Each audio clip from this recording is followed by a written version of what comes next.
Assalamualaikum warahmatullahi wabarakatuh. Selamat siang, salam sejahtera bagi kita semua. Perkenalkan, nama saya Dr. Rinovian Rais, MMMPD.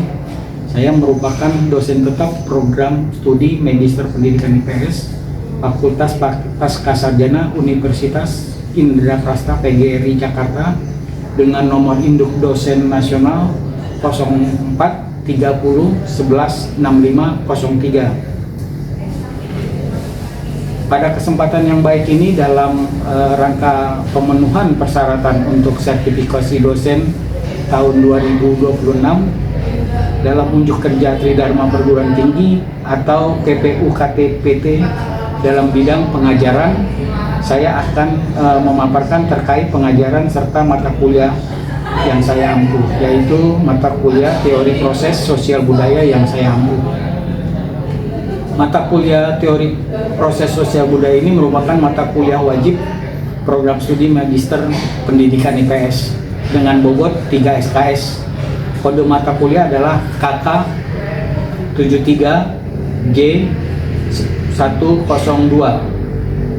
Sama dengan mata kuliah lainnya yang mempunyai 16 sesi pertemuan,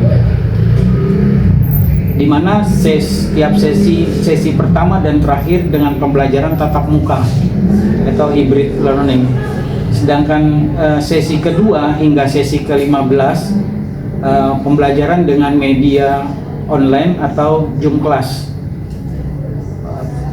Sedangkan minggu ke-8 dan minggu ke-16 adalah ujian tengah semester dan ujian akhir semester. Dalam proses pembelajaran menggunakan metode pembelajaran dengan pendekatan outcome based education atau OB, discovery learning, DIY, blended learning lainnya, serta collaborative learning. Semua metode ini mendukung pendekatan student centered learning, di mana mahasiswa tidak hanya menjadi penerima informasi tetapi juga subjektif dalam membangun pengetahuan dan kompetensinya. Delivery yang merupakan proses penyampaian materi kepada mahasiswa dibantu dengan bahan tayang dalam bentuk PowerPoint atau PPT agar mahasiswa lebih mudah untuk memahami dan mengetahui pembelajaran lebih lanjut. Interaksi di mana aspek ini menggunakan student centered learning, di mana mahasiswa terlibat aktif dalam proses pembelajaran seperti diskusi sehingga mampu berpikir kritis, inovatif, kreatif, solutif, serta yang terakhir adalah assessment, merupakan proses penilaian untuk mengukur kemampuan mahasiswa secara objektif. Dalam menerima materi pembelajaran yang sudah dipelajari ini, mahasiswa lebih mudah memahami dan lebih tanggap untuk melakukan pembelajaran yang interaktif dan saling memberikan pengetahuan, di mana mahasiswa memberikan pemaparan materi PPT dan mahasiswa lainnya banyak yang bertanya dan memberikan masukan apakah pelajaran ini bisa diterima atau. Hasil asesmen ini dilakukan dengan harapan mahasiswa dapat mengetahui proses penilaian yang dilakukan secara objektif, melatih mahasiswa dalam pengelolaan pendidikan dan organisasi strategis, serta melatih mahasiswa untuk bisa memberikan ilmunya di bidang pendidikan atau organisasi sekolah, serta berkomunikasi dengan baik dan menyelesaikan problem solving, serta berkompeten dalam bidang pendidikan dan perkembangan teknologi yang berdampak luas bagi mahasiswa, dan serta dalam proses belajar mengajar di dalam pembelajaran baik tatap muka dan dalam classroom atau Zoom meeting, sehingga akan menghasilkan lulusan dengan kinerja yang baik serta bisa dipergunakan di dalam masyarakat nantinya. Adapun capaian pembelajaran mata kuliah teori proses sosial budaya, yaitu mahasiswa di mana memberikan yang pertama dengan tatap muka sebagai perkenalan diri setiap masing-masing mahasiswa individu, memperkenalkan diri, dan begitu juga dengan dosen yang mengampu mata kuliah teori proses sosial budaya ini. Yang kedua yaitu dengan mempelajari konsep sistem proses sosial budaya, nilai sosial budaya, dan aspek-aspek sistem sosial. Yang ketiga yaitu memberikan masukan pada masyarakat dan keragaman budaya sebagai sistem sosial dan lingkungan di dalam masyarakat. Yang keempat yaitu perkembangan teori sosiologi dan antropologi dalam perkembangan zaman. Yang kelima, teori difusi kebudayaan dan teori evolusi serta multi paradigma dalam teori sosiologi. Yang keenam, teori sosial Auguste Comte dan siklus perubahan budaya Fitirin Sorokin. Yang ketujuh adalah mereview semua materi dari pembelajaran pertama hingga sesi ke-6 ini. Yang kedelapan adalah ujian tengah semester. Dan selanjutnya itu dengan materi ke-9, kebudayaan material dan non-material dan teori sosial Karl Marx. Materi ke-10 adalah teori integrasi sosial Emile Durkheim dan teori rasionalitas dari Max Weber. Yang ke-11 adalah teori struktural fungsional dan teori konflik dan perubahan sosial. Yang ke-12 adalah manusia Indonesia dalam menghadapi perkembangan modernisasi dan globalisasi, di mana materi ini sangat relevan pada saat ini dan juga bisa mengetahui segala sesuatunya dengan modernisasi dan globalisasi yang bisa kita dapatkan dengan mudah dan cepat aksesnya. Ke-13 adalah permasalahan sosial dan budaya dalam pendidikan dan solusi pemecahannya, di mana mahasiswa memberikan pemaparannya dalam masalah ini supaya bisa menghasilkan solusi pemecahannya dan dalam bidang teori proses sosial budaya ini.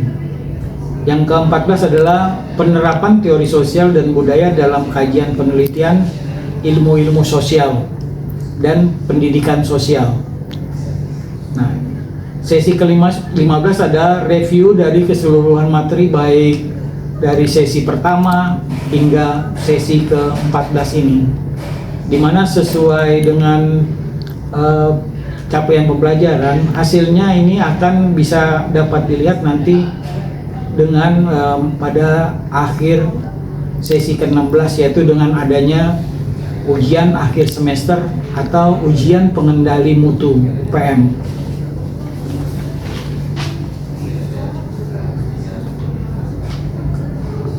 Mata kuliah teori proses sosial budaya ini dirancang untuk memberi mahasiswa yang memiliki nasionalisme dan sosial budaya yang berpekerti yang baik dan mempunyai nilai-nilai luhur yang Pancasilais, bertanggung jawab terhadap bangsa, serta profesionalisme dalam proses sosial budaya yang akan diterapkan di dalam masyarakat dan juga berdampak pada kultur budaya bangsa Indonesia ini supaya lebih jelas dan lebih berkait dan berdampak. Materi ini disusun berdasarkan teori klasik tetapi juga disesuaikan dengan perkembangan zaman dan kebutuhan industri atau lembaga pendidikan sosial budaya, seperti dengan memakainya digitalisasi, dengan adanya kepemimpinan adaptif dan kolaboratif, dan juga untuk meningkatkan bagi bapak guru yang di sekolah untuk menjaminkan manajemen kinerja guru masing-masing. Begitu juga dalam proses sosial budaya sekolah dan kompetensi nanti akhirnya bisa dipakai dalam hidup bermasyarakat dan lingkungan sekitar di sekolah atau di rumah, yang berdampak juga bagi masyarakat luas, terutama masyarakat lingkungan serta masyarakat Indonesia lainnya. Adapun pencapaian pembelajaran dalam mata kuliah teori proses sosial budaya, yaitu satu, pengantar ilmu sosial budaya, kajian ilmu-ilmu sosial dan pendidikan, di mana di dalam materi pertama ini, yaitu mahasiswa diajarkan bagaimana kajian-kajian sosial dan budaya ini bisa didapat dengan melihat langsung dalam budaya-budaya yang ada di seluruh Indonesia, baik dari Sabang sampai Merauke, karena kita mempunyai keberagaman budaya atau yang disebut multikulturalisme.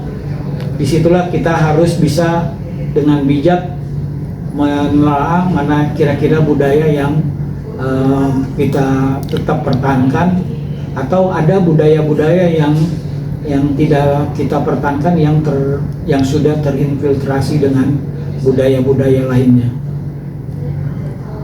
Yaitu mahasiswa yang kedua dengan memberikan dari pengertian teori proses sosial budaya, di mana dengan adanya pengertian ini diharapkan mahasiswa bisa mampu menjelaskan duduk persoalan proses sosial budaya yang kita akan dapatkan. Begitu juga dengan fungsi teori proses sosial budayanya. Tujuan pembelajaran ini juga untuk menganalisis dari berbagai aspek, baik dari proses teknik proses sosial budaya dan lainnya yang berdampak luas bagi masyarakat kita. Yang ketiga, masyarakat dan keragaman budaya, di mana keragaman budaya kita ini mempunyai peran sangat penting untuk mencapai hasil yang kita harapkan bersama, di mana memang proses sosial budaya Indonesia kita memiliki masing-masing beragam dan berbeda budaya yang kita sebut juga dengan Bhinneka Tunggal Ika. Disinilah kita berperan penting semua menyatukan bangsa Indonesia, menjadikan satu dan lebih kuat, lebih kokoh terhadap dari segala ancaman dari luar. Dan yang keempat, perkembangan teori sosiologi dan antropologi dalam perkembangan zaman, di mana dalam teori sosiologi ini dosen menjelaskan bahwa teori sosiologi Agus Comte ini sangat penting dan sangat relevan, walaupun memang sudah beberapa puluh tahun yang lalu digunakan pada saat ini, karena memang sosiologi ini dan antropologi selalu mempunyai perkembangan zaman yang selalu berubah-ubah. Tapi dalam kaitannya, teori sosiologi bisa menyatukan semua aspek-aspek kehidupan, baik yang lalu, hari ini, dan yang akan datang, yang berdampak luas bagi masyarakat bangsa Indonesia. Yang kelima, dengan teori difusi kebudayaan dan teori evolusi dan teori multiparadigma dalam teori sosiologi ini. Nah, di mana teori difusi kebudayaan juga bisa menyatukan bahwa apapun bentuk difusi kebudayaan bisa menyatukan, kita bisa lihat hasil-hasil budaya yang akan kita capai. Begitu juga dengan teori evolusi, di mana manusia yang pertama hingga saat ini dan berkembang biak di seluruh Indonesia, atau khususnya atau umumnya di seluruh dunia, teori evolusi ini sangat penting karena kita melakukan adanya berbagai macam ragam budaya dan multi etnis juga sangat diperlukan. Yang keenam adalah teori sosial Agus Comte dan siklus perubahan budaya Pitirim Sorokin, di mana teori yang saya sebutkan tadi, teori sosial Agus Comte ini adalah sebagai bapak sosiologi Agus Comte. Begitu juga dengan Bapak Pitirim Sorokin, yaitu juga merupakan ahli dalam perubahan budaya, di mana dia memikirkan supaya bisa budaya-budaya ini bisa tetap langgeng dan bisa berbudi baik terhadap lingkungan sekitar dan masyarakat. Yang ketujuh adalah program kependudukan, di mana di dalam program kependudukan Indonesia ini sangat penting, di mana penduduk Indonesia saat ini berkisar berjumlah 280 juta jiwa, yaitu penduduk terbesar kelima di dunia.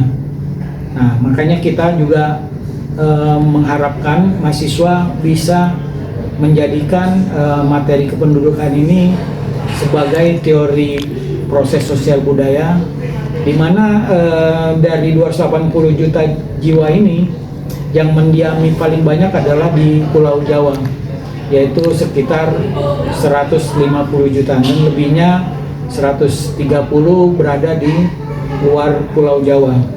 Nah, di mana di dalam teori proses sosial budaya ini, kependudukan ini juga memerlukan untuk bisa memeratakan pulau-pulau yang sekiranya masih belum penuh gitu. Kalau di Pulau Jawa memang tadi saya sebutkan sudah padat dan banyak, nah, makanya di sini diperlukan pemerataan penduduk di seluruh Indonesia ini, baik dari yang orang-orang yang ada di Pulau Jawa mau ke Sumatera, mau ke Kalimantan, mau ke Sulawesi, atau ke daerah-daerah lain yang memang belum banyak. Disinilah kita memerlukan pemerataan kependudukan, di mana juga untuk menghasilkan roda ekonomi dengan adanya siklus perubahan budaya tersebut bisa berdampak bagi perekonomian masyarakat sekitar dan juga masyarakat Indonesia yang ada di daerah-daerah 3T, terluar, tertinggal, dan terluar. Terus yang ke-9 adalah kebudayaan material dan non-material, teori sosial Karl Marx. Nah, di mana di teori sosial Karl Marx ini juga menekankan bahwa kita sebagai makhluk sosial juga memberikan dampak yang lebih baik bagi kehidupan kita sendiri atau untuk mahasiswa dan masyarakat yang ada di tetangga kita atau masyarakat di seluruh Indonesia ini. Nah, yang 10 adalah teori integrasi sosial Emil Durkheim, di mana teori integrasi ini juga menekankan Emil Durkheim bahwa satu dengan yang lainnya saling terkoneksi, terintegrasi sesama kita, sesama sosial, sesama makhluk individu yang bermasyarakat dan bermartabat. Nah, di mana Emil Durkheim juga sangat menyayangkan bahwa dengan adanya integrasi sosial ini, masyarakat bisa menyatukan dan bisa saling menyapa satu dengan lainnya atau berintegrasi. Begitu juga dengan teori rasionalitas oleh Max Weber, di mana teori rasionalitas Max Weber ini menekankan pada pola pikir di mana rasio-rasio yang benar-benar nampak ada, itulah yang dipentingkan untuk ditindaklanjuti dalam teori proses sosial budaya. Yang ke-11 adalah teori struktural fungsional, di mana teori ini membentuk teori konflik dan perubahan sosial. Struktural dalam masyarakat juga kita sangat penting, karena struktur masyarakat hidup bermacam macam tingkat sosial, baik yang hidup berkecukupan atau yang middle atau yang kaya. Nah, disinilah kita saling menyatu, jangan sampai akhirnya menjadikan banyak konflik di antara kita, atau ada hal-hal yang konflik di dalam masyarakat. Bila terjadi konflik di dalam masyarakat mengenai sosial budaya, kita harus cepat-cepat memberikan solusi dan hasil yang berdampak luas dalam kebaikan kita semua. Jadi supaya tidak ada yang dirugikan satu dengan yang lainnya. Begitu juga dengan perubahan sosial dalam masyarakat. Terus di mana yang materi ke-12 manusia Indonesia dalam menghadapi perkembangan modern dan globalisasi ini sangat penting. Demikian dan juga dalam indikator penilaian kita menemukan kehadiran 20% dan tugas 20%, UTS 30%, UAS 50%, jumlahnya 100%. Dalam mendukung indikator penilaian melalui dengan LMS, Learning Management System, dan SIKA, Sistem Informasi Kegiatan Akademik. Semua dilakukan oleh mahasiswa dengan menggunakan link-link tersebut supaya bisa mendapatkan akses yang lebih cepat. Demikian pemaparan singkat ini dalam pembelajaran mata kuliah teori proses sosial budaya dengan metode mendukung baik dengan atau dengan yang lainnya. Demikian, billahi taufiq wal hidayah. Assalamualaikum warahmatullahi wabarakatuh. Waalaikumsalam warahmatullahi wabarakatuh. Jadi kita pelajarannya tadi teori dan sistem proses sosial budaya ya. Jadi minggu ini kita tetap buka. Minggu depan sampai materi ke-15 masih Jum. Yang ke-16 kita tetap buka lagi. Ketemu lagi seperti ini. Sistem sosial budaya itu saya akan terima karena masih bagian dari PS budaya. Terus masalah IPS terlalu luas.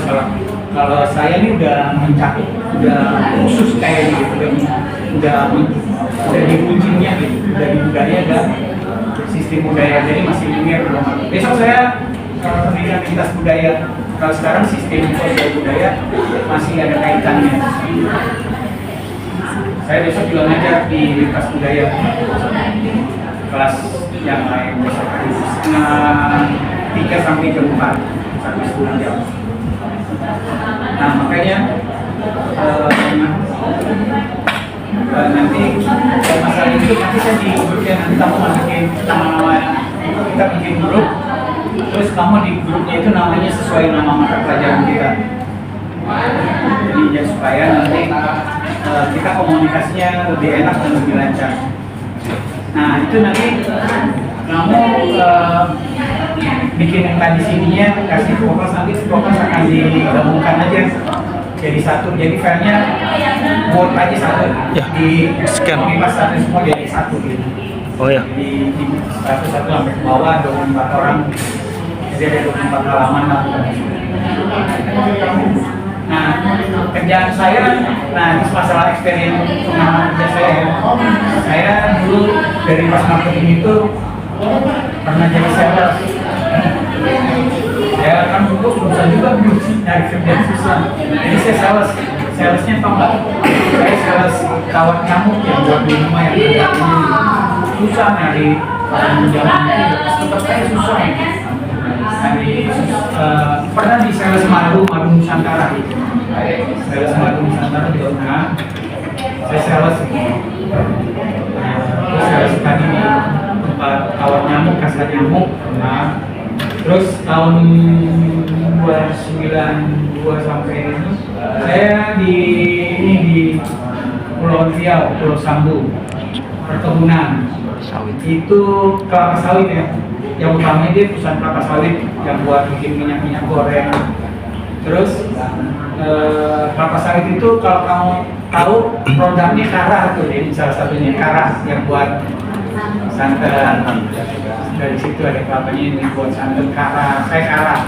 Tapi saya di divisi nanas yang tumpang sari. Artinya kalau misalnya ini sawit tengah-tengah kan udah kosong. Nah saya di tengah-tengah itu dibikin perkebunan nanas. Hasilnya bagus, nanasnya besar-besar begini semua. Tumpang sari namanya. Jadi satu jalur ini sawit, satu ini tengah-tengahnya nanas, sebelah lagi sawit gitu. Jadi di tumpang sari itu bagus hasilnya nanas itu. Terus akhirnya nanas itu bisa dibuat jus karena di perusahaannya udah nggak jauh dari Batam. Saya tuh kalau liburan sama dulu ke Batam, dari Pulau Burung ke Batam. Nah ya karena saya kan dulu di Pulau Sambu itu namanya Rio Sakti. United Plantation, perkebunan dari India. Yang punya China ini Malaysia, tapi dia belum sini di Singapura. Jadi kita tiap satu minggu yang karena di situ hutan ini namanya perkebunan nggak bisa kemana-mana, itu di lingkungan udah ada bintang buah seperti apa Masih. Jadi saya harus menambahkan jamnya. Jadi saya ada jam 1 jam setelah istirahat. Gitu. Besoknya saya sudah selesai. Terus kamu kenapa nggak ngambil yang 1 minggu? Kalau ini Nggak saya nanya aja nih. iya boleh kan? Saya sering juga ya Pak. Iya, dan kamu kan lagi ngajar, ya kan? Biasanya sih guru-guru yang ini dia ngambilnya 1 minggu, beda bayarnya malah 250 ketika Gini Pak, kayak perkenalkan sama saya juga ini saya sudah di rumah dulu. Tapi waktu kuliah saya ada Jumat kenapa? Karena dari Senin sampai Jumat itu kan saya sudah bekerja ya Pak, menjadi guru dari jam 5.20 saya sudah mau keluar dari rumah sampai di jam 3 sampai rumah itu mungkin jam 4 ya Pak, karena rumah saya di daerah Pulau Mas gitu kan. Setelah itu kebiasaan saya harus menjemput anak saya. Yang anak saya itu ada kegiatan juga selain dia sekolah. Anak saya 2, satu SMP, satu SD, yang aktivitasnya itu sampai malam, yang SMP itu sampai kalau pulang ke situ di intens jam 8. Jadi bagi saya Senin sampai Jumat saya kerja dan saya mengumpulkan dengan anak. Sabtu Minggu saya tuh everyday buat melanjutkan keluarga saya. Dan gitu, dan itu ada tugas-tugas, jadi saya masih bisa gitu. Jadi ini sambil minum air, jadi semua di paralel kondisinya suami saya lagi S3 dulu ya, dia pun bayi ya biasa. Ya jadi mungkin ya kamu nanti saya ini anjuran saya, ya kamu boleh begitu, tapi kamu setelah misalnya ada murid yang kamu suruh maju ke depan atau lagi ada apa, ya kamu tetap favorit kalau kamu gitu. Tapi ya nanti saya akan lihat, saya izin aja nanti kamu tulis saya dengan cat itu, pas saya ngajarin kamu, terus saya nanti setelah itu kamu ini balik lagi nomorin nomor kamu yang mungkin lebih 2 menit nggak apa-apa. Tapi saya nggak apa juga gitu ya, saya juga orangnya kadang-kadang bikin kerjaan tuh dengan sistem juga peribahasa ini.